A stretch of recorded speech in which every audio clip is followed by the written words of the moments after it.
Hey guys, and welcome back to the next episode in my design question series, the second episode. I just want to thank everyone for all the support in the first episode.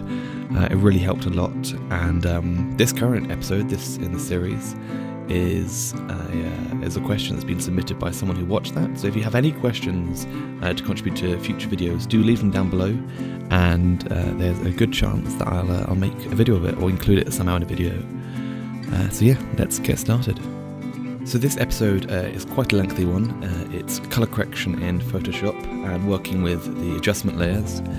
So I'm going to be splitting it into 3 different episodes, 3 parts, and that's going to cover in this episode brightness, contrast, levels and curves, and then in the future videos we're going to cover a lot more to do with colour and the colour balance, the channel mixer, selective colour, vibrance, hue and saturation, photo filter, colour lookup and gradient map.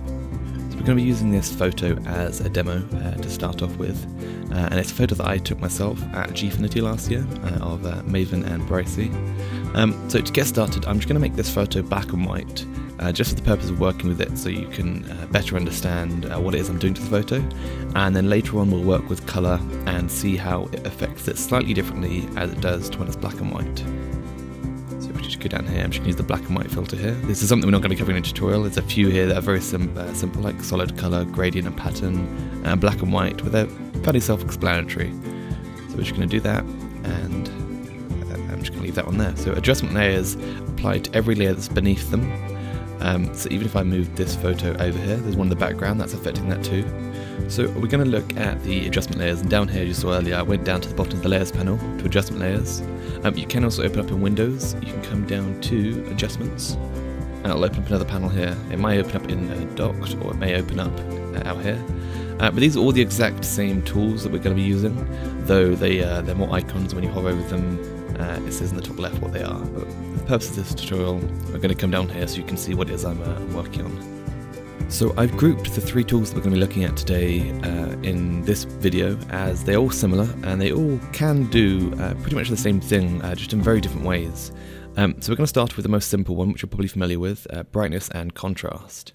Now brightness is increasing the brightness, it increases the value of the lightness, and you can pair that with the contrast, either to correct your image or to add an effect to it. So if we just bring the contrast down a little bit and work with the contrast, you can see the contrast is bringing the blacks and the whites closer together. So it's making the darker colours lighter and the lighter colours a little bit darker. So it's bringing them a little bit closer. So this is essentially what we're going to be doing when we work with contrast in the curves and the levels.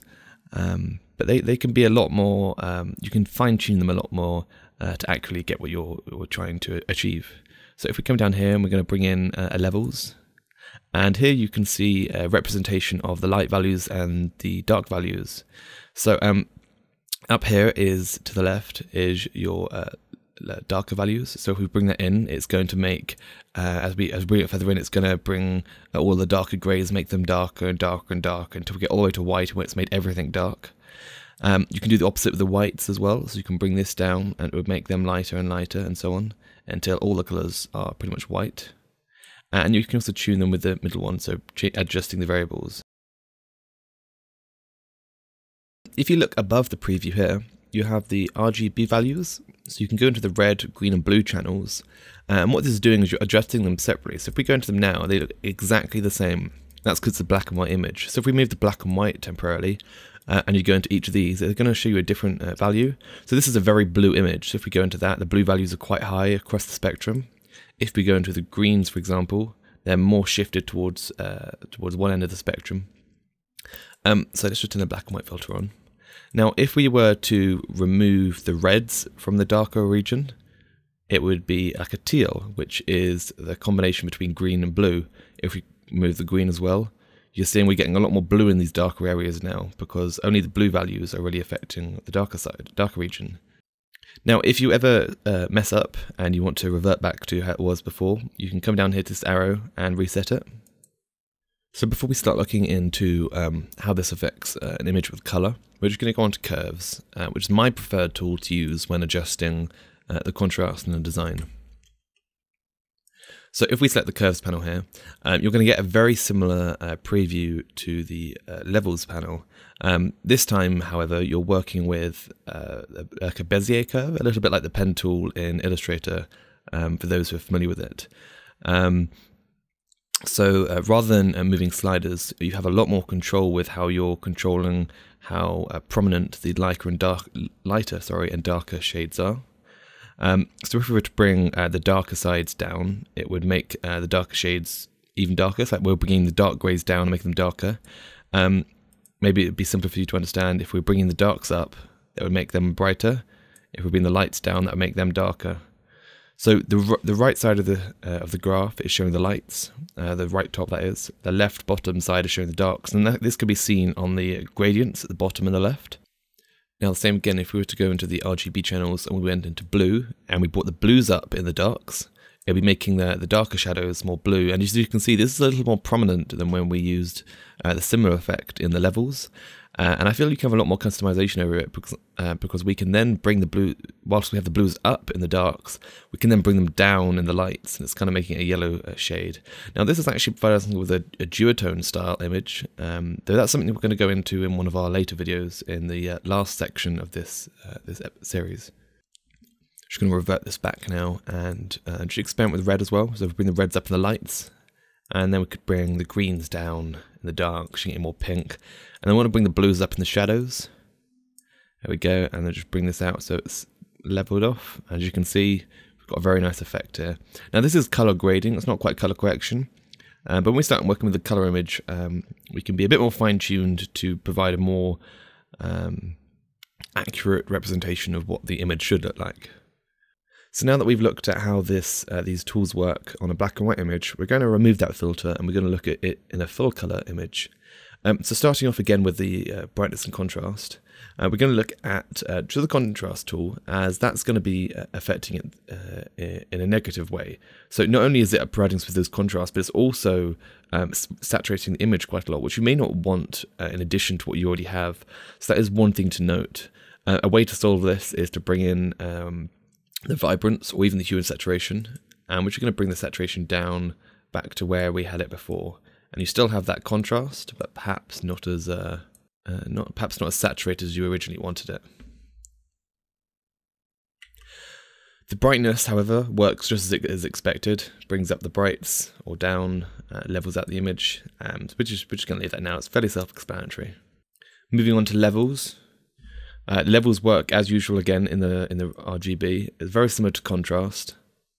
Again, just note that it's going to saturate the image. Though it will have a slightly different effect when you're working the RGB values. So if we go into blue again and we bring the blues up, there we go. You're starting to lose the blues in the darker regions. So if we did the opposite and took them out of the green and the red channels, your shadows are a lot more blue, which is a very similar effect to what we had, but notice it's starting to taint the color region, the other color regions, like the pinkish in the skin tones.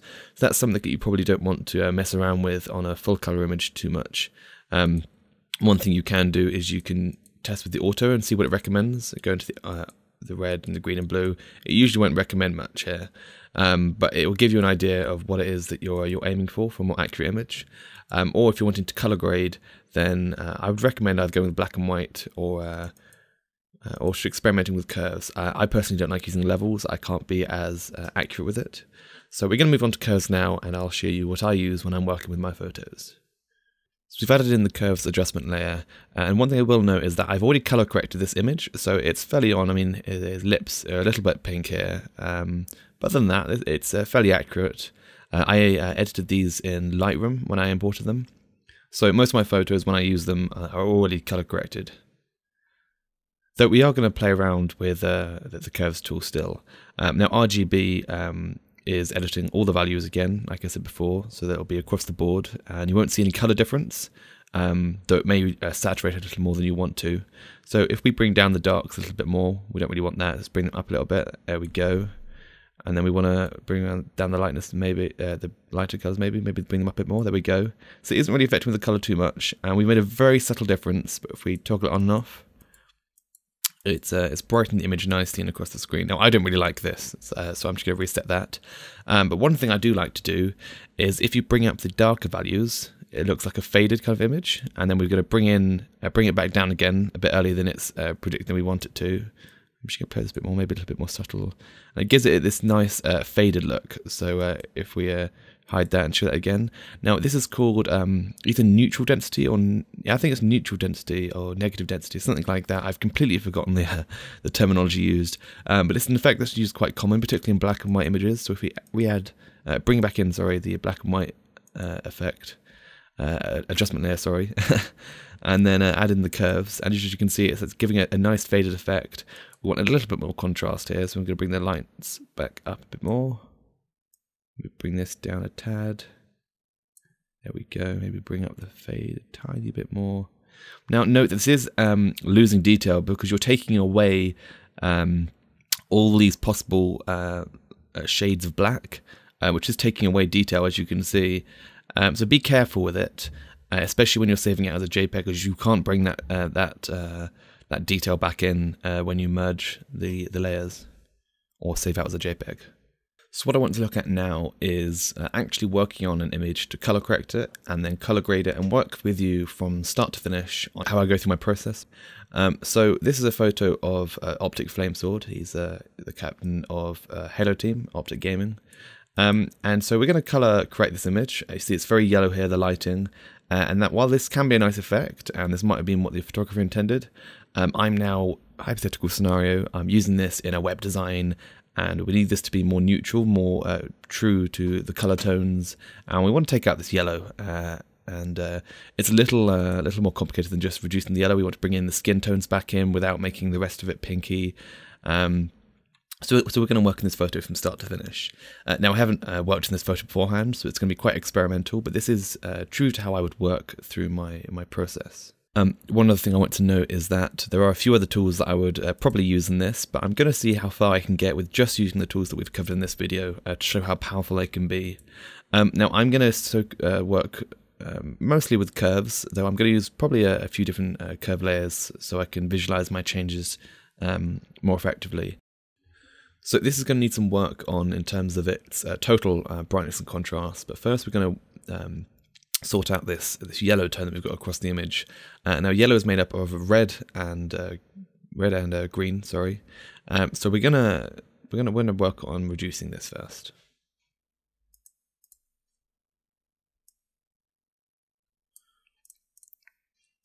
So it's careful to note that we need to be very consistent between our red and our green, so it doesn't go too red or too green. We just need to remove the yellows. We need to do them fairly evenly. Let's work on our green first. See if we bring this down too far, it's the red and the blue mix, which is pink.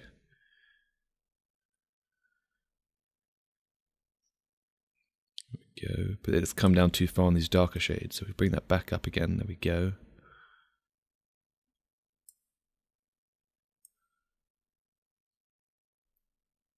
Just go into our reds and do a similar thing.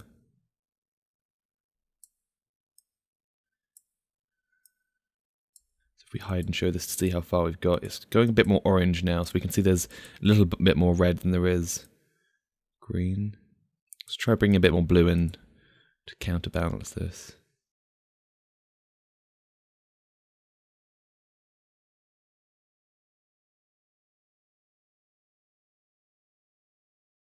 So we made a fair bit of headway. You'll notice his skin tones are still very yellow, but if just for visualization's sake, we can block out the character.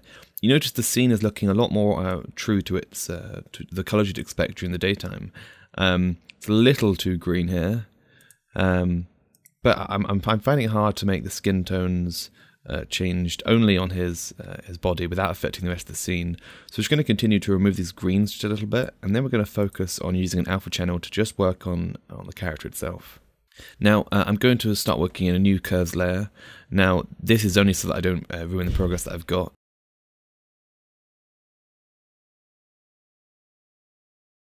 And this new layer, if we go to RGB to preview, you can see the blues have mostly been increased, and the reds increased in that light slightly and decreased ever so slightly in the darks. So if we hide and show that, that's more affecting the shadows at the edge here. I'm not too sure what I'm going to do about these greens, as there's a lot of other shades that I'm affecting as well. This yellow here, this green here, the blue here, and if I'm affecting this green, it's also affecting these other colours here.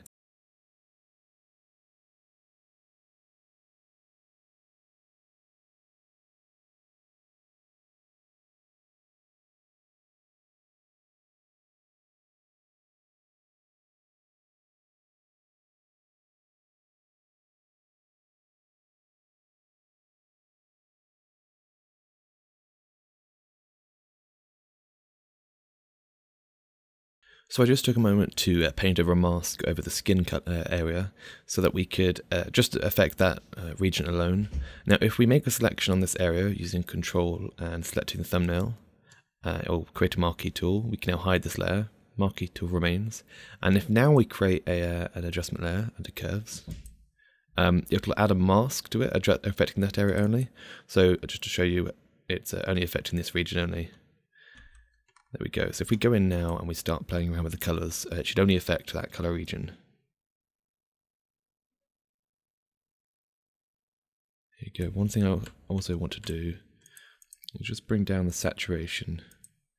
We can actually adjust the hue as well, which would give us a big help in achieving what it is we're looking for. We're looking for more a pink like this, just not quite as as intense, of course.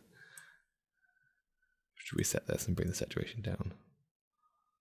There we go. As you can see in the face, it's getting quite close actually if we just decrease the saturation.